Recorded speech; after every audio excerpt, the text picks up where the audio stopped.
कैसे हैं आप सभी। उम्मीद है आप सभी अच्छे होंगे। आइडियल गुरुकुल में आपका स्वागत है। आज हम लेकर आए हैं मैथ के कुछ कॉन्सेप्ट, छोटे मोटे कॉन्सेप्ट, लेकिन बहुत ही अच्छे हैं। आज हम आपको बताएंगे समीकरण के बारे में। इक्वेशन क्या होता है? समीकरण को दो पार्ट में हम लोग तोड़ते हैं। एक है रेखीय समीकरण, लीनियर इक्वेशन।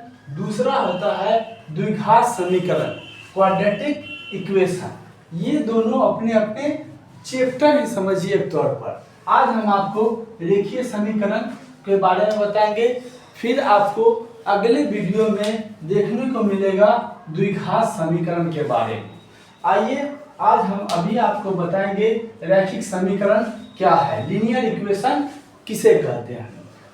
चर का घात एक वाले समीकरण को रैखिक समीकरण कहते हैं। जिस चर पद का घात एक हो, घात यानी पावर एक हो, उसे रैखिक समीकरण कहते हैं। एग्जाम्पल के तौर पर आप ये ले सकते हैं ax प्लस बी बराबर 0। ये रूप होता है रैखिक समीकरण का, जहां a is not equal to 0। a जो है 0 के बराबर नहीं हो सकता है। अगर इसे 0 के बराबर कर देते हैं तो ये समीकरण बचेगा नहीं। ये सिर्फ अचर पद के बारे में बता देगा, जैसा कि आप लोग जानते हैं। आइए अब हम दूसरे इसी में देखेंगे सरल रेखा का समीकरण क्या होता है, या linear equation in two variable किसे कहते हैं।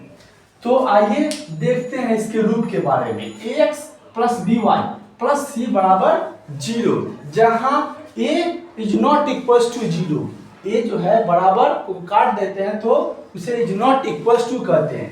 a is not equal to 0 और b is not equal to 0, जहां इसे कह सकते हैं नोट में x और y दोनों क्या है, चर पद है। x और y चर पद है ना, जहां a b एंड c अचर पद है। Linear equation in two variable कहते हैं। इसी को हम लोग स्ट्रेट लाइन के इक्वेशन को linear equation in two variable कहते हैं। आइए तो हम लोग देखते हैं अब इसके तीसरे टाइप को, दो चर वाले रैखिक समीकरण देखते हैं, जिसमें इसका रूप होगा a1x plus b1y plus c1 बराबर 0। इसको हम लोग फर्स्ट समीकरण बोलते हैं। सेकेंड में होगा a2x plus b2y plus c2 बराबर 0। इसका सेकेंड इक्वेशन। यानी ऐसे रूप का अगर दो इक्वेशन हो तब देखते हैं इसके लिए कुछ शर्तें क्या होती है। तीन नियम है, ठीक है। आइए हम लोग देखते हैं। जैसे a1 बाई a2 रहे is not equal to b1 by b2 रहे, तो ये जो है इसका ग्राफ देगा प्रतिच्छेदी देगा, यानी कि इंटरसेक्टिंग देगा। और देखिए एक बिंदु पर ये मिलेगा जरूर, यानी कि केवल एक हल देगा, ओनली वन सॉल्यूशन, या अद्वितीय हल देगा, जैसा कि हम लोग जानते हैं। और जब इस रूप का होगा तो ये संगत होगा और ये आपस में अविरोधी होगा, ठीक है। यानी कि ये अंग्रेजी में इसको कंसिस्टेंट बोलते हैं। आइए ये दूसरा टाइप हम लोग देखते हैं, यानी कि a1 बाई a2 बराबर b1 by b2 is not equal to, यानी कि दो मिले और तीसरा नहीं मिले, c1 बाई c2। तो ग्राफ कैसा देगा, पैरेलल देगा, यानी समांतर देगा। इसका कोई हल नहीं होगा, यानी कि नो सॉल्यूशन। पैरेलल चलेगा एक दूसरे के, यानी इसका नो सॉल्यूशन होगा। और इसका जो है ये कैसा होगा, असंगत होगा, और असंगत होगा और ये विरोधी होगा, एक दूसरे को विरोध करेगा, यानी इनकंसिस्टेंट होगा। आइए अब हम लोग देखते हैं तीसरे टाइप को देखते हैं, यानी a1 बाई a2 बराबर b1 बाई b2 बराबर c1 बाई c2। तो ये दोनों जो है लाइन आपस में क्या करेंगे, यानी तीनों मिलेंगे तो ये आपस में संपाती होंगे, एक दूसरे के साथ चलेंगे, पथ पर चलेंगे। और इसके कितने हल होंगे, अनेक हल होंगे, या अनंत हल होंगे, या इसी को अपरिमित रूप से अनेक हल। ये आपको तीन नाम देखने को मिलेगा। तो घबराइएगा नहीं, ऐसे 3 नाम मिलेंगे, अनेक हल, अनंत हल या अपरिमित रूप से अनेक हल को, तो उसका ग्राफ जो होगा समपाती होगा और ये इसका जो होगा a1/a2 बराबर b1/b2 बराबर c1/c2 के रूप का होगा। जब ये ऐसा होगा तो ये आश्रित होगा, यानी कि डिपेंडेंट होगा। जैसे कि हम लोग डिपेंडेंट है अभी अपने पढ़ाई को लेकर अपने माता पिताजी के साथ, इसी तरीके से ये दोनों इक्वेशन जो है आपस में डिपेंडेंट होते हैं, ये दोनों इक्वेशन, ठीक है। अगर और आप नोट बनाकर लिख सकते हैं, ठीक है, कि पहला नोट में लिख सकते हैं तीनों मिले या तीनों नहीं मिले तो कैसा होगा, इसका संगत होगा। तीनों मिले या तीनों नहीं मिले तो ये संगत होगा। दूसरा में है, नोट बनाकर लिख सकते हैं आप लोग, 2 मिले और 1 नहीं मिले।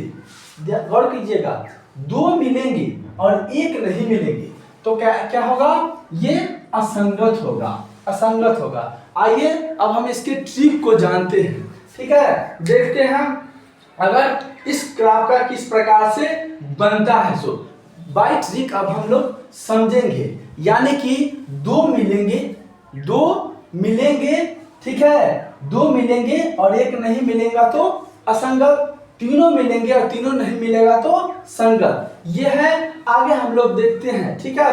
देखिए अब ये जैसे कि अगर प्रतिच्छेदी होगा आपस में a1/a2 is not equal to b1/b2, तो ये आपस में प्रतिच्छेदी होगा, एक बिंदु पर मिलेगा, यानी कि केवल एक हल, ओनली वन सॉल्यूशन होगा और ये संगत होगा। संगत यानी कि आपस में एक दूसरे को इंटरसेक्ट तो करेगा लेकिन अविरोधी होगा, विरोध नहीं करेगा, एक हल जरूर दे के जाएगा।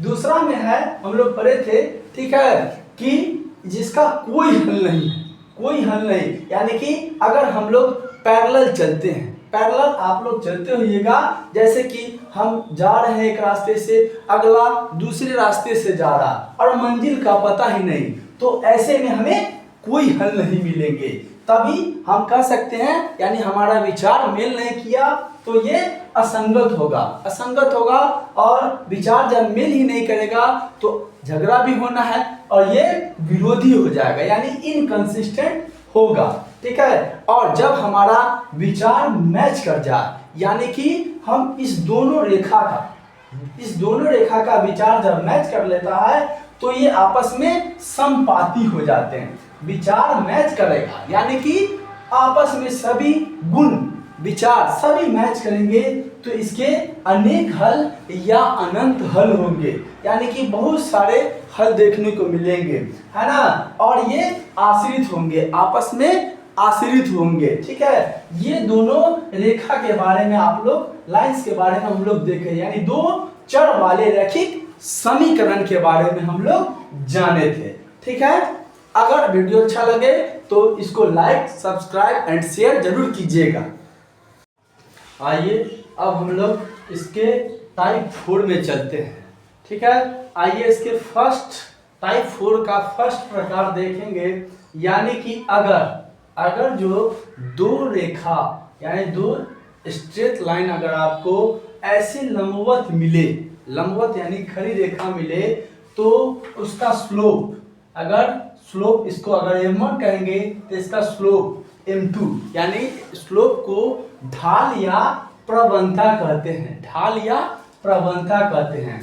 इसमें अगर इस लाइन का इक्वेशन, ठीक है, a1x + b1y + c1 बराबर 0। अब हम आपको बता दें कि स्ट्रेट लाइन यानी सरल रेखा का इक्वेशन आपको याद रहना आवश्यक है, ठीक है। यानी कि, ठीक है, अगर इसका स्लोप m2 और इसका स्लोप m1 और स्ट्रेट लाइन का इक्वेशन आपको पता है, तो इसका स्लोप प्रवणता अगर आपसे पूछो, यानी m1 × m2 का गुणांक जो होगा -1 के बराबर होगा, यानी कि इसका स्लोप मतलब कि लाइन 1 का और लाइन 2 का स्लोप जो है -1 के बराबर होगा, ठीक है।